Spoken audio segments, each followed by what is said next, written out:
My lord, in this matter, the dispute is with regard to grant of a lease. Lord, the lease was granted in our favor way back in 1989 for a period of 3 years. And since then, Lord, this we are continued in possession. Thereafter, Lord, we entered into a compromise with the respondent in a partnership with the respondent number 4. Not the for the purpose of running a business in that premises. Only for that purpose, that document we have filed. Immediately after that, Lord, he moved an application, respondent number 4, that this lease be allotted in his favor. Lord, the Najul officer gave a report in his favor, and thereafter matter was placed before the collector. And Lord, collector किस चीज की lease थी ये? Lease इसमें एक दुकान के लिए दुकान के लिए। जी। उसकी terms, original terms and conditions क्या है? ऐसे पार्टनरशिप करना अलाउड है क्या? No, that is not, that of course तो लीज आपकी वैसे ही निरस्त हो जाएगी।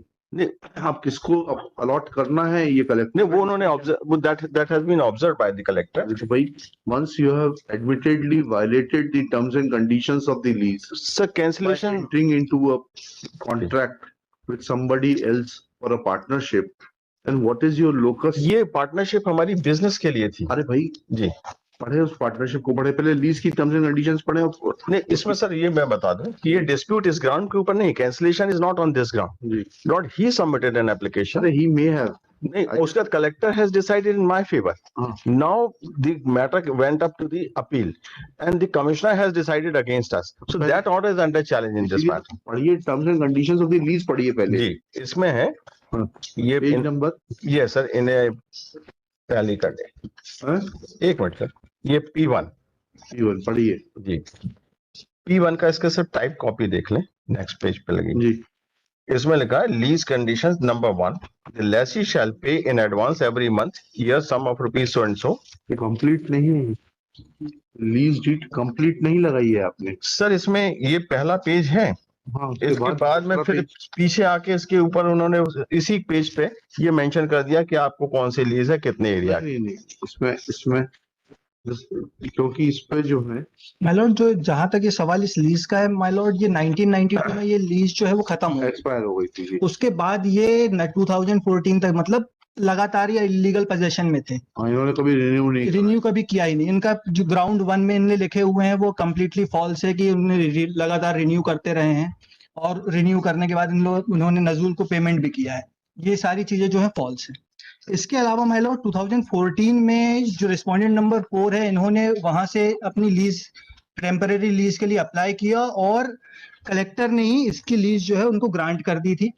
उसके बाद माय लॉर्ड कलेक्टर ने क्या कहते हैं अपने खुद के ऑर्डर को without the permission of commissioner खुद को रिवर्स भी कर लिया ऑटोमेटिकली। मतलब उसको अगर if he wanted to reverse it he had to take permission from the state government. ऐसा नहीं है, this is not the facts. अगर हम कलेक्टर का ऑर्डर पढ़ेंगे कुछ पैराग्राफ तो that will make it clear. आप लोग बहस कर रहे हैं ना, तैयार है ना, तो फिर यस मैम जी शुरू करिए। जी मैं बता शुरू करिए। जी मैं बता सर, ये लीज डीड है। उसके बाद में इनेक्शर P2 जी, इनेक्शर P2 ये है जो भागीदारी विलय के करारनामा है। This is also very important जी। इस अग्रीमेंट के बारे में पहले इनको बहस पूरी करने दीजिए, ठीक है? उसके बाद में आपको चांस मिलेगा, आप अपनी बात पूरी कहिएगा, ठीक है? तो स्टेट को सुनेंगे जी जी। Two conditions are very important. Clause number पहले ये बता दीजिए 2013 में आपके पास में रिन्यूअल का ऑर्डर कहाँ है? नहीं, रिन्यूअल का ऑर्डर जी 92 तक के लिए टेम्पररी लीज थी जी, उसके बाद में रिन्यूअल हुए। हाँ, फिर मैंने एप्लीकेशन दी तो collector has pass this order. Where is that order? वो यही तो है, इनेक्शर P6 जो है सर। P6 जी, ये this is annexure P17, I am sorry, this is the order of the collector at page 57 जी। क्या कहा collector? A very detailed and exhaustive order has been passed. Sir इसके पहले का थोड़ा सा आप जरा सुन लें तो that will make it clear कि ये कंट्रोवर्सी आई कैसे जी। इसमें सर जो अभी मैं रेफर कर रहा था P2 कि इसके बाद में इन्होंने इसके बेस पे एप्लीकेशन सबमिट करी है, तो वो देखिए इसमें लगा हुआ है इनेक्शर P4। ये एग्रीमेंट की डेट देखें जो हमारे उनके बीच में बनी। ये एग्रीमेंट की डेट है जो ऊपर टॉप पे है, जिसमें काइंडली नोटेड 25/11/2013 और इनेक्शर P3 एट पेज 22 25/11/13 के बाद में सीधा 25/3/14 को इन्होंने एप्लीकेशन दे दी कि साहब अब ये हमारे नाम पे अलॉट कर दी जाए। Immediately after that without having any right अब इसके बेस पे ये एनेक्शन P4 है, ये 20/7/14 का नजूल अधिकारी सिवनी का प्रतिवेदन है। जी और उन्होंने कहा सर कि प्रतिवेदन के हिसाब से कि ये पैसा जमा करते हैं, the last portion of that page 24। इसके बाद में sir we raised an objection that is annexure P6। जी ये हमने कलेक्टर के सामने immediately as soon as we came to know that he has applied for grant of lease, जी so we submitted an objection lodged on 20/10/2014। जी और हमने कहा कि साहब ये तो हमको पट्टा हुआ था, उसके बाद में हमारा रिन्यू नहीं हुआ, तो हमारा भी रिन्यू कर दिया जाए, but he is having no right at all for the grant of the lease. फिर क्या हुआ? उसके बेस पे सर एनेक्शन P7 लगा है, ये 20/10/2014 का है, कलेक्टर का ऑर्डर है। फिर क्या एंड हुआ? Lordship kindly come to the relief clause at page 37। अब देख लिया उसको, जी। उसके बाद क्या हुआ? उसके बाद उन्होंने टेम्पररी इंजंक्शन की भी लगाई एप्लीकेशन सर, और recently yesterday only I have received this copy कि इनका temporary injunction that was rejected. इसको मैं आज प्लेस करने ही वाला था, जी तो जी फिर भी आपके किस तारीख का ऑर्डर? परसों का ऑर्डर है ये? नहीं, परसों का नहीं सर, ये 14 अक्टूबर का है। 14 अक्टूबर 22 का ऑर्डर? हाँ जी, उन्होंने दिया नहीं सर, क्योंकि केस लिस्ट नहीं हुआ था, जी जी तो अभी हमारे पास में कल आया है। ये अब सर इसमें ये मैं सिविल सूट रेफर कर रहा था नेक्स्ट P9। जी then lordship kindly come to we have filed the written statement, तो हमने उसी भी कॉपी इंजंक्शन हो गया, सिविल सूट में राइट्स डिटरमिन होंगे आप लोगों के, फिर यहाँ अभी केवल 39 civil suit is going on. तो सिविल सूट में तो आप लोगों के राइट्स डिटरमिन होंगे। सर सिविल सूट है ना, दे हैव फाइल्ड सिविल अरे सूट, भैया आपका भी तो प्रति दावा पर है। so far as the allotment of lease is concerned, that cannot be done by the civil court. हाँ, That is the exclusive jurisdiction. Where is the order of allotment in his favor? नहीं, इनके favour में तो है ही नहीं। तो नहीं है तो फिर क्या चैलेंज कर रहे हैं आप इसको? नहीं, मैं इसमें ये चैलेंज कर रहा हूँ कि जो कलेक्टर ने हमारे फेवर में ऑर्डर कर दिया, I am coming to that, collector ने कह दिया कि साहब इन्हीं को दिया जाए हमको, हाँ और इनकी लीज बना दी जाए, हाँ। और ये प्रीमियम जमा कर दे, that we have deposited. So that order was challenged by them before the additional commissioner. हाँ। Additional commissioner has passed only 2 paragraphs order क्या? and has said yes. पहले सर कलेक्टर का ऑर्डर भी देख लें। हाँ बताइए जी, क्योंकि हमने ये पूरा पैसा, ये पेज 49 भी देखें, जो हमने एप्लीकेशन लगाई है 6/7/16 को। I am not concerned with it. नहीं, कलेक्टर का ऑर्डर फॉर अलॉटमेंट, मतलब ये कि बिना एप्लीकेशन के ऑर्डर नहीं हुआ, मतलब कलेक्टर ने के सामने जब नजूल अधिकारी ने रखा तो कलेक्टर ने उसके ऊपर दस्तखत नहीं करे, और उन्होंने कहा पट्टा देने की जरूरत नहीं, because he has already passed an order directing to conduct an inquiry. ये तो इशू है कि क्या कलेक्टर पुराने कलेक्टर के आदेशों को रिव्यू कर सकता है? नहीं, is there any concept of continuity of the proceedings, or will they keep on changing with the change in the incumbents? This is the only legal issue. अब इसमें सर ये है कि आप लीगल इशू का आंसर दीजिए। इनका यही कहना है कि collector could not have nullified the order of the earlier. there was no order for granting this. There was no, पढ़िए उस ऑर्डर को, पढ़िए। there was no order. आपके कहने से जो जगह P5 पढ़िए जरा। जी, इसमें उन्होंने लिखा है, अस्थायी पट्टे की शर्त का उल्लंघन करते हुए राजस्व प्रकरण सो एंड सो में प्रीमियम की राशि इतना जमा कराएं। Without reviewing this order, without taking concurrence of the competent authority to review this order, would collector pass order contained in annexure P70? Because This is the only. yes, I understood. If you have understood, then please answer that legal question in a legal manner. वही तो मैं कह रहा हूँ कि there was no order of allotment. वो उन्होंने he conducted an inquiry thereafter on my objection because this decision was taken behind my back. So I raised an objection. That objection was considered. This order could have been challenged before the superior authority by you. But the Collector could not have reviewed. This is what he is raising an objection. Collector, once this order was passed, अतः आवेदक को वर्ष 14-15 के लिए प्रश्नाधीन नजूल भूमि premium एवं अर्थदंड राशि शासकीय कोष में जमा कराए जाने के पश्चात पट्टा तैयार कर हस्ताक्षर हेतु प्रस्तुत करने हेतु प्रकरण नजूल अधिकारी सिवनी की ओर प्रेषित। उसके बाद ऑर्डर कब हुआ कलेक्टर का? मतलब ये 9/9/2014 का ऑर्डर है जिसमें लीज ग्रांट की गई है। that is for period of 1 year. उसके बाद दोनों पक्षकारों ने फिर एप्लीकेशन लगाई। सर ये भी तो है ना, that was lease for period of 1 year. ठीक है, उसके बाद दोनों ने लगाई, कलेक्टर फिर हाई कोर्ट आए। इनकी लीज कैंसिल हो गई क्या उसके बाद? नहीं, है ही नहीं, He doesn't have any lease. Sir, वही है. Application was made. एक minute, just wait, please let me complete it. This is not the way to argue the matter before the High Court. When I am asking you some question, you are not answering. No, I'm answering. I'm answering. If you are not willing to hear this matter, please either you. Mr. Verma, this is not proper. No, this is not fair. Mr. Verma. नहीं, you आपका ये जो prejudice हमारे against में है, this is I'm observing. I'm not happy. I'm not happy. If you are not satisfied with my arguments, please either you answer my query. I'm saying you have not answered. I have asked you twice. He is disturbing the court as also to me also. I already told him not to disturb you. Is it the way to argue the matter before the High Court? Whether I told him in the first instance or not that he should not disturb you. Despite that, he is doing all this. So if he is disturbing, then I'll take care of that. When I'm asking you a specific legal question, I have already answered, and I'm reading that order, copy of the order. Please go through that order. That will make it clear. Which order? Order of the collector as a whole. I will read it. Right from paragraph 17. पढ़िए please जी. उसके बाद में your lordship में पास N order. जी ठीक है. And now you will not interrupt. आप 15 minute में अपना आर्गुमेंट पूरा करिए. जी पढ़िए. If possible I will do it. जी. If it is not possible then I will continue it. पढ़िए. जी. पैराग्राफ 17. जी.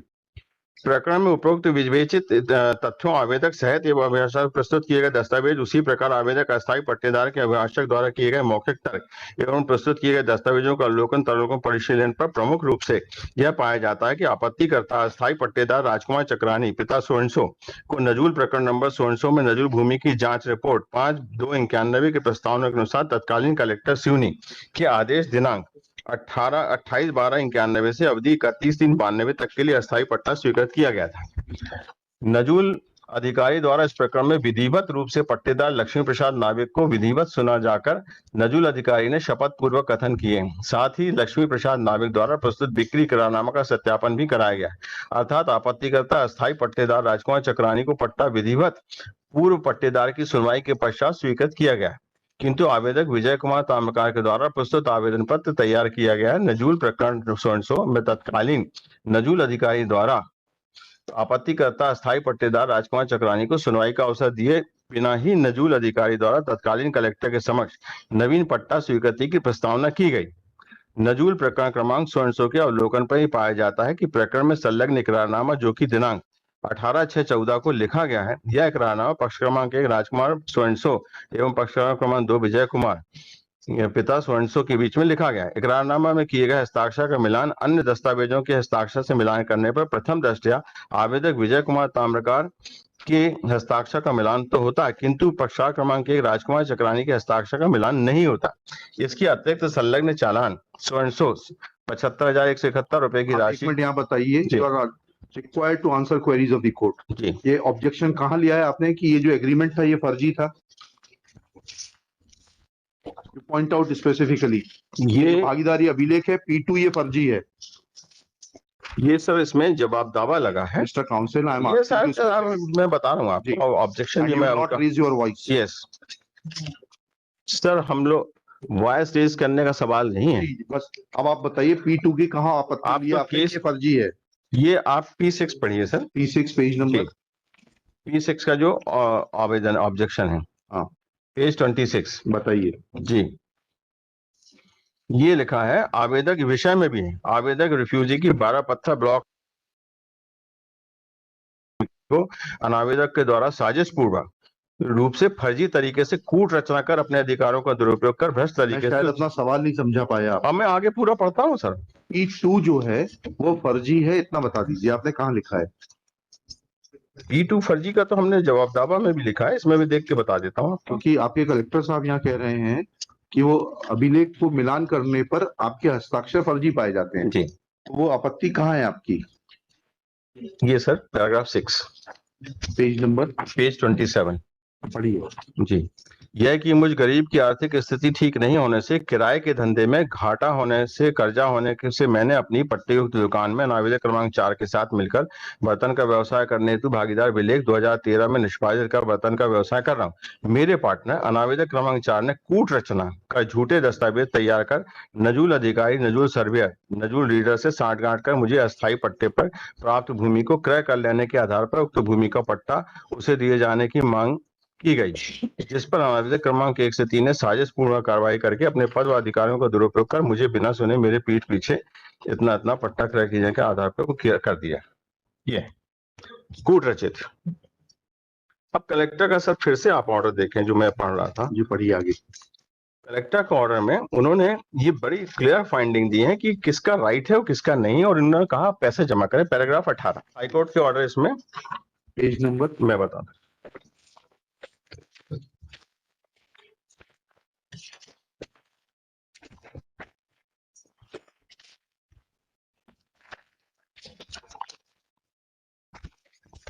ये है सर, इसमें पेज 15 एनेक्स पेज 52, पेज 52 दोनों ने लगाई।